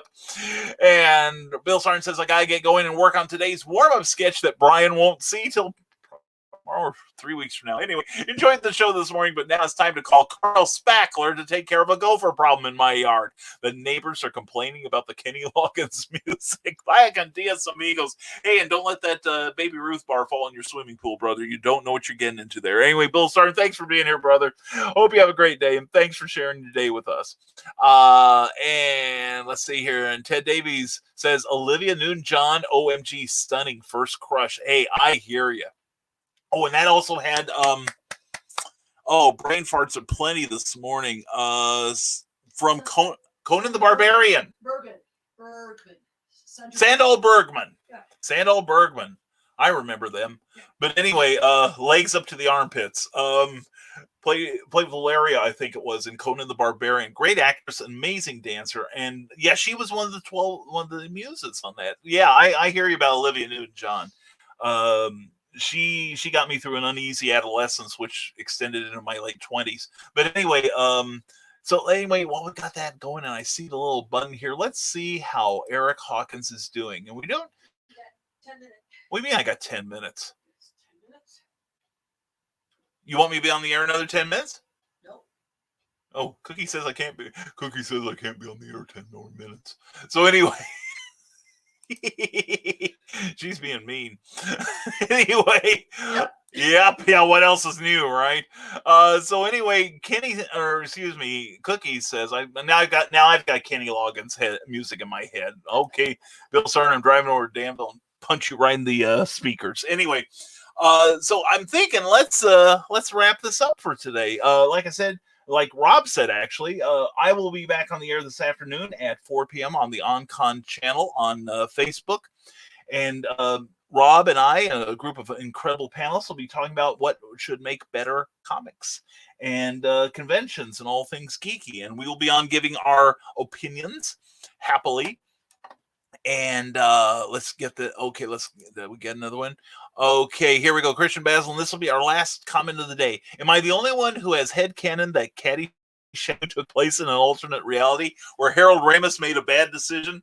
I can sign off on that. I kind of agree with you. There are some sequels that never were meant to be made, and I think that was one of the top ones. Hey, for a great day, everyone. You too, Ted Davies. Thanks for being here, man. And check out the artwork of Ted Davies here on Facebook, and also Ted Davies Artistry on YouTube. You will be glad you did. I'll be glad you did too. So anyway, let's start signing off here. I think there we go, getting to where we need it. All right. Like I said, today, 4 p.m. on the OnCon Network. That's Eastern Time. Rob Anderson and I will be talking about how to make better comics. Tomorrow night on Clever Title Pending, Rick Bradley and Teresa Dunn will be joining me. They're both brand new authors, and they're going to talk about what it's like, how they got into print, what they're doing now that they're there, and what their future plans are. And we encourage your questions, because their journey is probably one that you want to make or are contemplating it, and you can benefit from their newfound wisdom. And also tomorrow on OnCon, it's how to ruin your comic book career. There are many people who have made bad decisions in comics, both personally and creatively, and some of them kind of paid the price for that sort of thing. And anyway, Rob's going to have a panel that will talk about it and explore the subject deeply. And let's see, everyone. Okay, here we go. And Rick Bradley says, everyone take care and stay creative. Glad to have you here, Rick. Hope, and we'll see you tomorrow night on Clever Title Pending. Christian Basil, same Brian time, same Brian channel. You got that right, Christian. Don't forget Tales of the Traveling TARDIS, an incredible podcast, and you will love seeing it, listening to it, rather. And Amy Hale, hello, goodbye. Well, hello, we must be going, Amy. Amy is an incredible author. And tonight, are you going to have a Hale's Angels show, books, booze, and one hail of a conversation that probably Cookie will be there trying to ruin with her comments as she heckles you the way she does me off camera, except hers gets on the air there. Just wondering, hoping, actually, and it's a fun show, and Amy's a wonderful lady. Don't forget Hale's Angels on here on Facebook, as well as author Amy Hale, both on Facebook. It's a separate Facebook page, as well as authoramyhale.com. Check them all out, please. And Kat Rothermill says, bless you, Cookie. Thank you. Thank you, she says. you're either getting blessing for sneezing or for getting me off the air, one of the two. Anyway, there's a lot going on this week, but we have things we got to get done, and so do you people. And we thank you for putting up with us for another day, another day in the life here in Coronaville. But anyway, thank you for being here and making this a wonderful show. Please don't forget to support the Zombiful World of Oz by Eric S. Hawkins. He has just passed the $3,000 mark on that, and he's got an ultimate goal of $5,000. With that, he will unlock 2 more stretch goals that will go to making the physical packages of the backers a little more fun. And, we're all about making those packages fun. Yes, we are. And by all, says Charles F. Millhouse. Charles, thanks for being here, man. Got to get back to work on my story, Anyway, folks, also don't forget our tip jar at paypal.me/Brian K. Morris if you want to help maintain and improve the look of this program and other videos we're planning on doing. Also, don't forget risingtide.pub, where you can check out what we've got going, as well as taking a look at a chance to sign up for our monthly newsletter. The next one will be June 1st, and we're looking forward to getting that out. Also, Rising Tide Publications, our page on Facebook, where we generate new material every twice daily at least. And we've also got something cool to inspire and educate on there. So please check it out. Also, do not forget our let me get to that. Please subscribe to our YouTube channel. We've got some new stuff coming down the pike, some educational videos we're planning on doing. Plus, we are on there every day. So if Facebook's kind of glitching up for you, check us out on YouTube. Please subscribe when you get there, because that helps us with the algorithms. We'd like to get to 100 people before the end of the month. And also check out some of the people that are there anyway, because they've got YouTube channels and they deserve some love too. So anyway, let's do this, and let's do this, and there I'll take up the full screen because my rampaging ego demands it. So anyway, folks, again, ladies and gentlemen, thank you so much for your support for our daily show here on not just my profile page on Facebook, but also the Rising Tide Publications page on Facebook, the OnCon Network. Thank you, OnCon, for your ongoing support, everyone who watches that page, and also on YouTube. Thank you for supporting us and subscribing to our page. That helps us a lot in ways you cannot imagine. So, folks, if I don't see you this afternoon on OnCon for Rob Anderson's panel, it'll be a privilege to be on it. We hope you'll join us tomorrow at 10 a.m. Eastern or 9 a.m. Central Time for another Nevermind the Furthermore with me, Brian K. Morris. And we hope to see you tomorrow. Have a great rest of your Monday, one and all. And always remember, folks, during these trying times, always be kind. And also stay smart, stay safe, wash your damn hands, and never apologize for being awesome. We'll see you tomorrow on Nevermind the Furthermore. Have a great Monday, everyone.